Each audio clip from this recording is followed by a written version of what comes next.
Hello YouTube and welcome. Today I'm going to be reviewing this PurOxygen P500 model air purifier.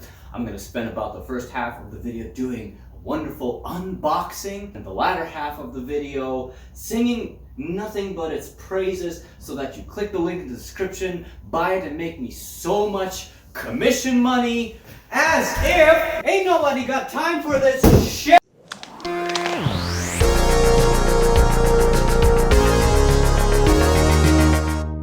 You guys can unbox on your own time.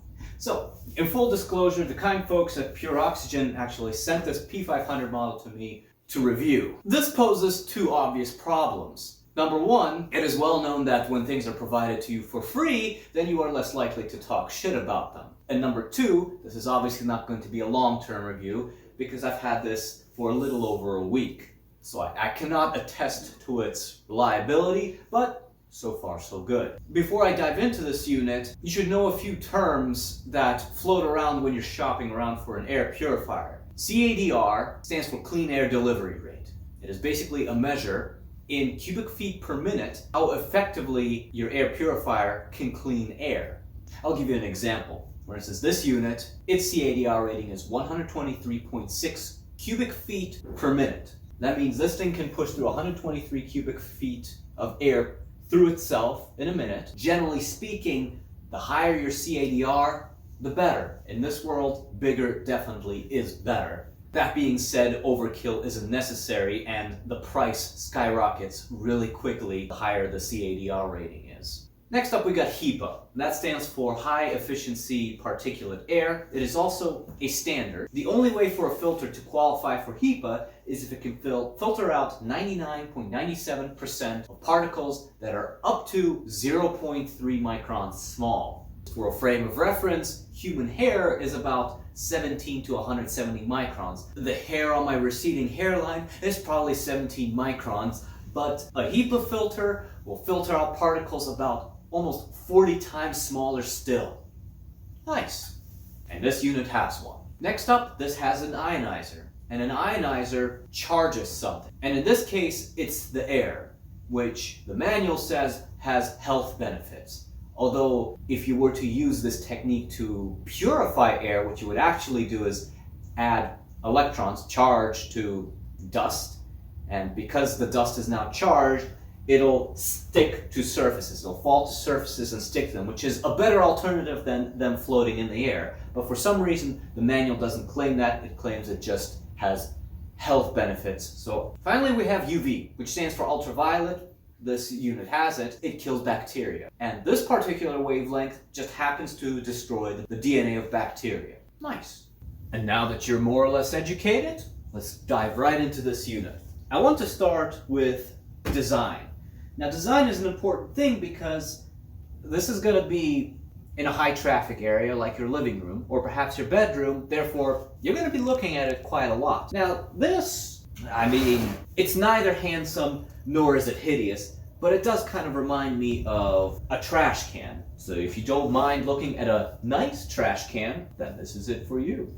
The first thing I want to talk about is the manual. Throw away the manual because your IQ is 300. After which you will turn the unit on and say, wow, the air is super clean, it's crisp. Meanwhile, it's actually not doing jack shit because every decent air purifier in the back will have its filters in a package, in a plastic wrap. So make sure that if you're going to do nothing else and ignore the manual, that you at least unwrap the filter, or else this thing won't be doing anything for you. When you first power on the unit, you'll be greeted with a nice chime. It'll spend a bit of time initializing. While it does so, let's talk about a few of the features. Obviously, we got power button. We have a delay timer feature, anywhere from 1 to 12 hours until it will turn itself off. Next up, we've got night mode. So night mode, it turns off the lights and puts the fan in the lowest speed setting, which can be beneficial if you want to put this in a bedroom and you don't want to be bothered by the lights, especially the blue ones, because blue disrupts your melatonin production. It's just bad juju, and that's why we shouldn't be looking at phones at night. Next, we've got fan speed, anywhere from 1, 2, and 3, and we have the automatic feature. This is the most important feature on this unit. I'll talk about that in a bit.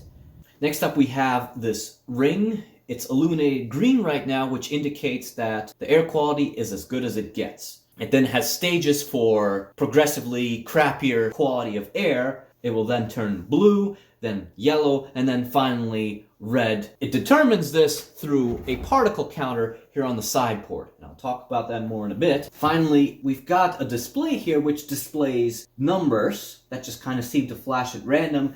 That is the PM 2.5 number, which is yet more jargon for you to learn. PM stands for particulate matter, and the 2.5 is for 2.5 microns. So this number represents the number of PM 2.5 particles that it is currently detecting in the air. Now there's a couple of additional features here. If you press the sleep button and the fan button at the same time, it briefly flashes the temperature. There doesn't seem to be any way to make that stay. If you press the sleep and timer button, that turns on the lock. It's a child lock mode, and none of these buttons will do anything until you unlock the device. Finally, if you press and hold the power plus timer button, that will reset the filter indicator light. So as best I can tell, there's a filter indicator light right here. Once that turns red, then that means that the life of the filter has ran out, and it's time to get a new one. Once you replace it, you press and hold the timer plus power button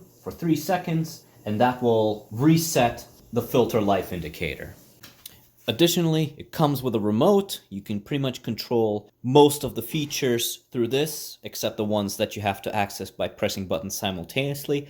What I found interesting about this is that this function button, it can cycle through temperature, it can turn off the UV light. I say this is interesting because turning off the UV light, the only way we can do this, unless I'm mistaken, is by putting this thing to sleep. But through this remote, we can actually turn off just the UV light and then still control things like fan speed. Even more interesting is that if we turned off the UV function with the remote, I don't see any way to turn it back on unless we power cycle the machine. So, on the topic of filters. Number one, although the manual doesn't say this, but I looked this up online, they recommend you change the filter every 6 months. To change the filter, all you really do is pull it out by its tabs. It's kind of a 2-in-1. The pre-filter is velcroed to the HEPA filter, and this blue pre-filter can be washed.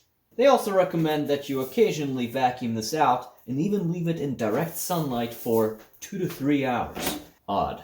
Replacement filters were not easy to find. I didn't find any on Amazon. Oddly enough, I only found them available on eBay for $30 a piece, which for HEPA filters, that's a fairly normal price. And this is a new unit. It was just released, at least on Amazon, in February, so I expect availability will improve as time goes on. Let's talk about the sensor as promised. Yes! So like I mentioned before, this side port here contains a particle counter. And this is where I find big issues with this unit. So the particle counter, it's kind of hard to see, but basically you've got a diode and a photosensor. The diode sends out light, the photosensor picks up light, and should a particle travel into the beam of light, the photosensor will detect the resulting reduction in light, and through math or some other razzmatazz, it is able to determine the contamination level of the air. So theoretically, should I break that beam of light with this here piece of paper, it should go into red alert mode, as if I just ate a whole bunch of Taco Bell and farted directly into the sensor. And there it is. Oh, we're not in automatic mode. There we go. So as I've mentioned before, it is this particle counter I somewhat have a beef with this machine, and I'll explain to you why. This here is a piece of lint, and as everyone knows, these produce a lot of dust. In theory, if I have it in automatic setting, if I start producing all this dust all around this machine, I expect this number to go up, and I expect the fan to be kicked up into high gear. For some reason, it doesn't happen. And remember, I'm working really hard here. It's hard to see, but there should be a ton of dust all around this machine right now. And nothing is happening. Okay, I'm literally knocking on your door now. Okay, now that we've literally knocked on its door and had dust enter this chamber, it kicks it up. But even still, not that much. Not that much. This should be a red alert. Just so you can be sure that I'm not bullshitting you, this unit, and I reviewed this before, is my frame of reference. I know this Kowei is going to have no problem detecting the fact that there's dust around it. It's instant. Instantaneously, it changes the color of the light to red alert and kicks up the fan into high gear. And I didn't even have to work all that hard to cause this to happen. I mean, we know that this sensor does work to a certain extent. I just demonstrated it by opening the cover and covering it, and, well, it went into red alert. But clearly, I think they've got some tweaking to do with the sensitivity of this sensor. Because if it can't pick something like this up, you know, I have, at the very least, some questions. What about smoke? I've got a candle here. I'm gonna light it, and I'm gonna blow it out 6 inches away from the sensor.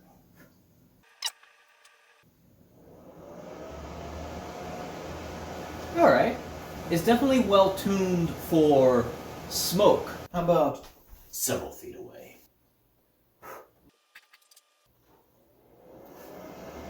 Alright. So I mean, with smoke it does fine, but dust is a big deal. What's it going to take to trigger this? How about upset cats and pet dander? Alright, how about this here towel?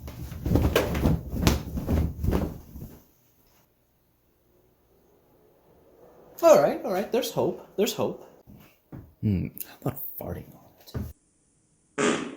Guess not.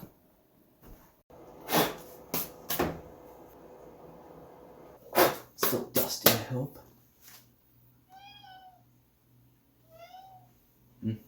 Let's have a look at noise. At fan speed level 1, barely audible. At fan speed level 2, 54 decibels. The loudest setting, we're at about 65 decibels. The manual says it should be less than 61, so we're in the ballpark. Yes, we are checking power. So I'm going to turn this on and put it into its lowest possible state, the sleep mode. 16 watts, fan speed number 1 with the lights on, 16.5, fan speed 2, about 25, and finally, worst case scenario, about 38 watts.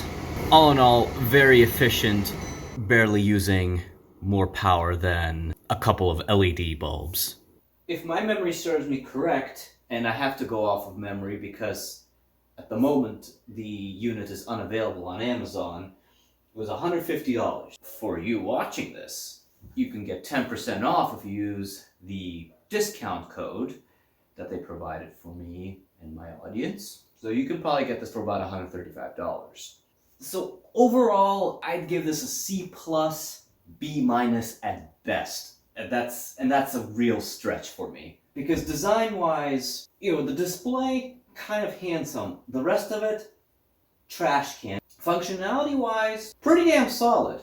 Lots of interesting features. I do like the nighttime option that you can kill all the lights. I'm not too big a fan of the fact that this then disables the automatic function, but that's just my personal preference. And plus, I like white noise, so I wish I could just kick up the fan speed to level 2 and just keep it there. You know, as for the most obvious thing, which is air purification. Does it do the job?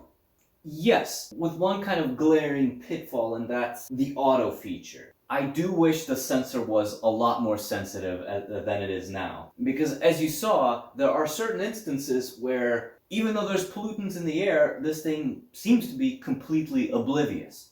I don't know if I was testing it wrong or what, but to me, anytime there's contamination in the air, that's unacceptable. Because if it's not going into this thing, it's going into me. And it is my understanding that healthy lungs are in very short supply at the moment. If they were to address the sensor sensitivity problem, this would be a fairly solid unit. Another thing, the display. Don't care for it. I don't care about PM 2.5. That's some nerd shit.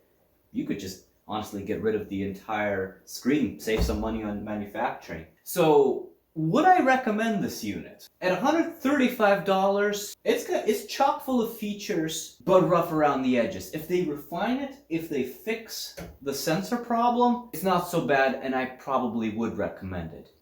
Again, C+ as is, with a better sensor, a B.